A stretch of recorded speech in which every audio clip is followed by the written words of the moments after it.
Hey everyone, I am the only Resh and welcome to the channel. We are less than a week away now from the release of Tribes of Midgard. Now if you're watching this video, I'm assuming you already know what the game is, so I'm not going to go over that. But we're going to talk about each of the 8 classes that are going to be available in the game at launch. Now you won't have access to all these classes right away. You'll have access to 2 right off the bat, and the other 6 you'll have to unlock by doing different challenges. And I'm going to go over what challenges you need to do to unlock each class as we go through it. But keep in mind the requirements for the different classes may change by the time the game comes out, because the video is obviously pre-release since the game hasn't come out yet. And the video I got this information from has those challenges listed, so just keep in mind those may change.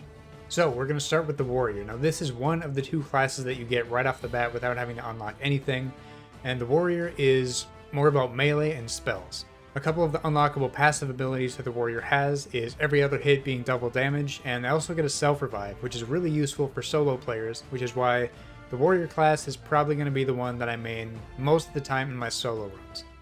The Warrior also has an extra mana slot to use more spells. And another thing I wanted to mention about each class is the lore behind the characters and why they have the playstyle that they do, but I'm going to go over the lore for each character after we do a quick overview of each one. Now the second class we're going to talk about is the Ranger. This is the other class that you don't have to unlock and you just have available to you right off the bat.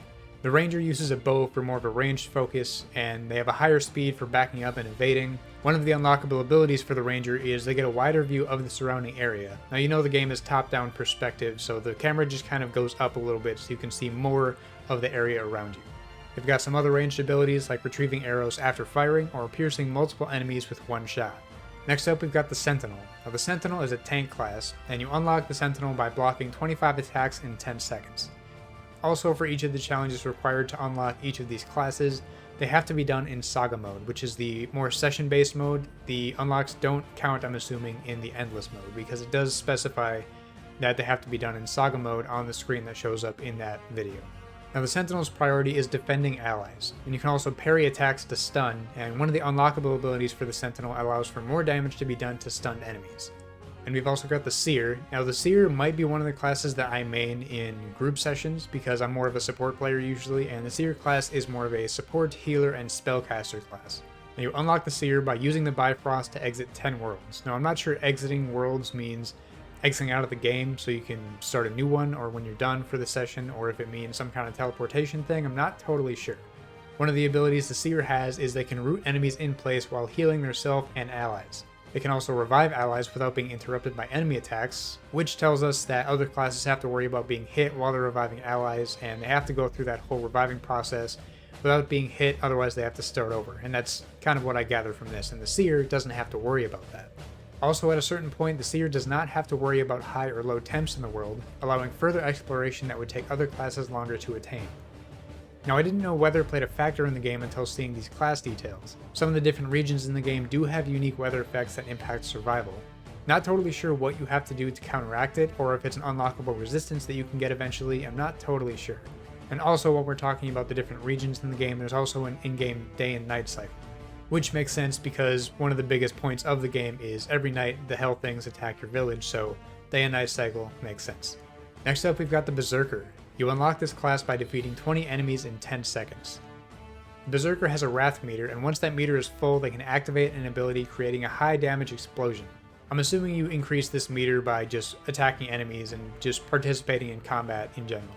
The Berserker can also stun enemies with fear. And now we've got the Hunter class. This is more of a trickster class, prioritizing deception and cunning. You unlock the Hunter by activating all shrines in a world. Now this ability that the Hunter has is actually really useful. They can create a totem where they can reappear at that location when they die. So if you're about to go into an area with a lot of enemies, or you're going into one of those areas where there's a weather hazard, as I just talked about a little bit ago, you can set down this totem and go out into a risky area where you know if you die, you'll just spawn back at that totem. It can also create a decoy to draw enemies, creating the perfect opportunity to lay a trap. Next up, we've got the Guardian. This is another tank class, and you unlock it by defeating 3 Jotnar, or the Giants. And the Guardian can taunt and draw the enemy away from their allies, so the Guardian kind of just, being the tank class, just soaks up damage and takes some of the aggro away from the other allies that you have. And the Guardian can also build up the Guardian pain gauge, and when enough damage is blocked, they release an icy blast that damages an area of enemies. And the last class on the list is the Warden. This is another support class, so this might be another one that I main in my group sessions because, again, I play support. You unlock the Warden by surviving beyond day 15. Now if you didn't already know, this game has a lot of crafting in it, and the Warden can use fewer materials to craft the same items as the other classes. They also have an ability to teleport to the village and back. Now this is a really useful combination because in those group sessions, the Warden can get most of the materials if possible, and teleport back to the village and craft a bunch of potions or whatever else, and then teleport back to the group and kind of distribute the potions and stuff that way, since they didn't have to use as many materials to do it. The Warden also has an extra rune slot that other classes don't have, and if you didn't know, runes are modifiers that you can equip to your Viking, and the runes change abilities and give buffs to different skills, so you can try to find runes that cater to more of your specific playstyle. The Warden can also create special ramps and ground structures. Now the game will be updated with each season to bring new content, so I'd assume each of these classes may be expanded a little bit over time, and we're also going to see new classes. I'm pretty sure that was confirmed, not 100%, but I think we're also going to see new classes as the seasons go on. Now, like I said in the beginning of this video, I wanted to go over the lore behind each class and why they have the focus that they do. And it's a really cool thing that the developers put this time and effort into giving this backstory to each class and how they relate to the Norse gods and which one's their mentor and stuff like that and who they take after. So starting with the warrior, their mentor is the Norse god of war Tyr. Now Tyr is designed to be eaten by Garmr during Ragnarok, giving the warrior class that much more stake in preventing that time from coming. Like Tyr, the warrior will have to use their agility and positional advantage to take down their enemies. Also, quick disclaimer, some of these names are a little bit hard to pronounce for at least me, so careful for that.